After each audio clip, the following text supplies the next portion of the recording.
Nem todo líder cansado está fraco. Muitos estão mal orientados. Existe uma exaustão que não nasce do pecado, mas de uma liderança espiritual ou metodologicamente desorientada. Essa é a grande questão. E a Bíblia fala muito mais sobre isso do que normalmente nós percebemos. Então hoje eu quero refletir com você sobre como líderes piedosos, fiéis, sinceros podem se esgotar não por infidelidade, mas por confundir direção espiritual com ativismo, ou seja, aquela inclinação para fazer coisas, para estar o tempo inteiro trabalhando e esquecendo-se de nutrir, de alimentar o relacionamento com Deus, o relacionamento com outras pessoas e especialmente o sentido específico de propósito para o qual o Senhor nos chamou a liderar. Nós estamos acostumados a associar cansaço espiritual ou até mesmo emocional a pecado, a negligência ou mesmo frieza em relação à convivência com as pessoas, uma espécie de esfriamento do amor relacional. Mas isso não é sempre verdade. Há momentos na tua própria vida que você pode se recordar de circunstâncias em que você estava cansado, mas isso não significava que você estava distante de Deus. Também havia momentos em que a sobrecarga fez com que você, muitas vezes, não desse conta de todas as atividades. E o nome disso também não é negligência. E sobre a frieza, o distanciamento das pessoas, o mesmo acontece. Há líderes que oram bastante, que servem com muito zelo, com muito amor, líderes que pregam, que ensinam, que discursam, que através da palavra são usados por Deus para despertar, para encorajar, para corrigir, para motivar, e líderes que ainda assim continuam cansados. Há líderes que continuam fiéis a Deus, mas perderam a clareza sobre o que Deus realmente espera deles. Esse geralmente é o principal problema que nós enfrentamos na liderança. E um dos textos bíblicos mais esclarecedores sobre isso está em Êxodo 18, quando Jetro observa Moisés. Moisés foi o poderoso líder que Deus usou para tirar o povo de Israel da escravidão do Egito até a iminência da entrada na terra de Canaã. Moisés desenvolveu essa liderança com maestria. Ele foi um dos maiores líderes da história da humanidade.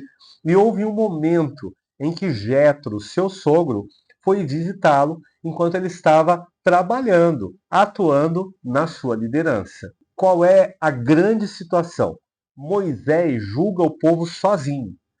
Todos os problemas, todas as questões, todas as disputas, todos os conflitos eram decididos por Moisés.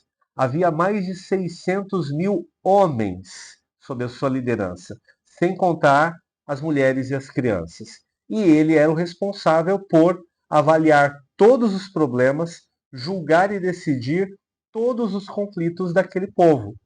E o povo, evidentemente, fica exausto, porque eles precisam esperar muito tempo para terem soluções referentes às suas demandas. Moisés também fica exausto. Moisés começava o seu trabalho nas primeiras horas da manhã e ia até o início da noite. E pensa na sobrecarga de trabalho, pensa na grande frustração de ter que lidar com um problema complexo e ter que fazer uma decisão rápida, porque há uma multidão te esperando. Então, quando Jetro observa essa situação, ele diz: o que você está fazendo não é bom. Você e o povo vão se esgotar. E, na verdade, eles já estavam esgotados. Note, Deus estava com Moisés. Não há dúvidas a respeito disso. Moisés era fiel a Deus. Esse não é o ponto que está sendo discutido pelo texto e que foi levantado por Jetro. O problema não era espiritualidade, era orientação.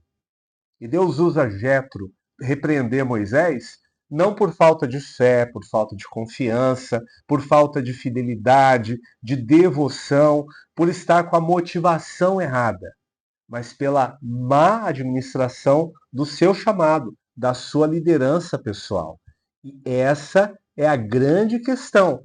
Deus, ele quer você e eu na exata posição na qual ele nos colocou, de acordo com o chamado que ele fez para as nossas vidas. O erro comum: confundir fidelidade com sobrecarga e fazer uma aplicação direta à liderança cristã atual, não apenas à liderança eclesiástica, mas à liderança que nós também exercemos no reino de Deus quando estamos no nosso trabalho, na nossa família, na nossa sociedade de uma maneira geral. Nós podemos errar quando pensamos que fazer tudo é a nossa obrigação. E fazer tudo, meu irmão, irmã, amigo e amiga, não é ser fiel. Fazer tudo ou tentar fazer todas as coisas é o erro de que muitas vezes você e eu estamos sujeitos a cometer quando esquecemos a soberania de Deus. E todo o poder e todo o controle estão em suas mãos. Também esse erro de confundir fidelidade com sobrecarga, ele se reflete em assumir tudo. Assumir tudo não é ser espiritual. Colocar todas as responsabilidades sobre si mesmo, tentar abraçar tudo sozinho, isso não é ser espiritual. Ao contrário, isso é fazer com que você e eu, muitas vezes, tenhamos aquele senso de domínio, de poder e de controle, e que, na verdade, é um grande erro. Também, não delegar não é sinal de zelo. Há pessoas que dizem assim: eu não deixo ninguém realizar determinados trabalhos, porque como eu sou cioso, como eu quero tudo muito bem feito, como eu sou muito zeloso, eu fico responsável. E de verdade, não delegar, mais uma vez, atenta contra a soberania de Deus, que criou pessoas à sua imagem e semelhança, a mim e a sua imagem e semelhança também, que capacita, que dá dons, talentos, habilidades que estão dispostas a servir e que muitas vezes nós vetamos esse serviço sob a nossa supervisão, sob a liderança que Deus nos deu, porque achamos que temos que fazer tudo.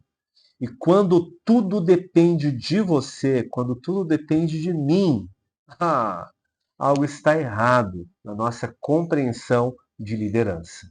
Porque Deus chama pessoas, ele não chama super-heróis. Isso não existe no reino de Deus, não existe na vida humana. Deus distribui dons, ele não coloca tudo na nossa própria vida ou na vida de outras pessoas. Ele faz essa distribuição conforme o seu querer, conforme a sua vontade. E Deus também usa estruturas saudáveis que ele próprio permite que sejam criadas, que ele próprio mantém e sustenta através de pessoas. Porque o método de Deus é sempre pessoal.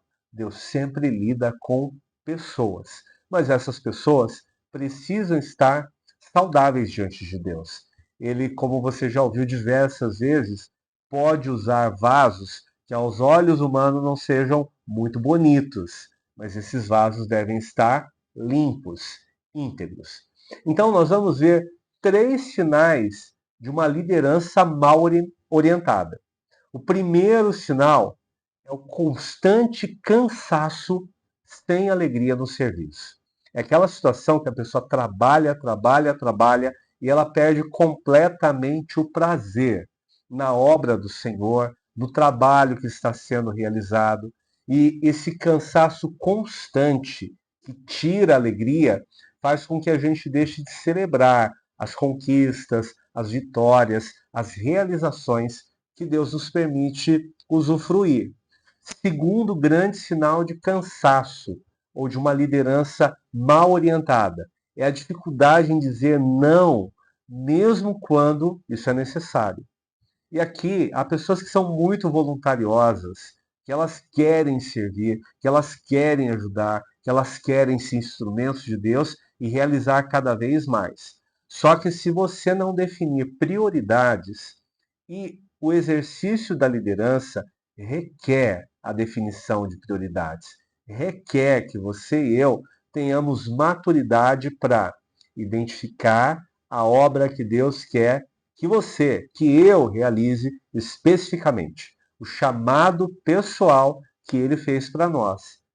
Isso vai nos levar a dizer não para as outras coisas. E às vezes as outras coisas são importantes, elas são necessárias, mas outras pessoas vão fazer, porque nós temos que ter um foco. E o terceiro sinal de uma liderança mal orientada é culpa espiritual ou emocional ao descansar. É aquela situação que quando a pessoa para, quando ela tira um dia de folga, quando ela fica uma semana afastada, quando ela tem 15 dias de férias, ela se sente mal, ela se sente preguiçosa, ela se sente negligente. E esse é um sinal muito claro de que nós já estamos mal orientados na nossa liderança. Bom, nós temos uma correção graciosa de Deus através de Jetro no que ele disse a Moisés. As coisas não precisam ser assim. Talvez hoje Deus não esteja pedindo mais esforço da tua parte, irmão, irmã, amigo e amiga, e sim mais discernimento, prioridade sobre o que você deve fazer e também sobre as demais coisas que você não deve fazer. Deus talvez não esteja pedindo para você mais atividade, e sim mais sensibilidade à direção que Ele te dá, através da palavra e através do Espírito Santo. Então, para nós encerrarmos, eu quero te desafiar, fazer um convite à reflexão. Pergunte a si mesmo, a si mesma: eu estou cansado, cansada, porque eu estou fraco, fraca, ou porque eu estou mal orientado, mal orientada na vida? Se você for honesto nessa resposta, eu tenho certeza, o Espírito Santo de Deus vai clarear o teu entendimento, porque muitos líderes estão cansados. E isso não é fraqueza, isso na verdade é falta de orientação. Se essa reflexão fez sentido para você, deixa um comentário, vamos continuar essa conversa, esse diálogo, porque o objetivo aqui é desenvolver fé, liderança orientada para a missão, a fim de nós cumprirmos a vocação que Deus nos deu, o chamado que Deus nos fez para liderar, liderar com zelo, com excelência, com amor, com qualidade, mas com sabedoria.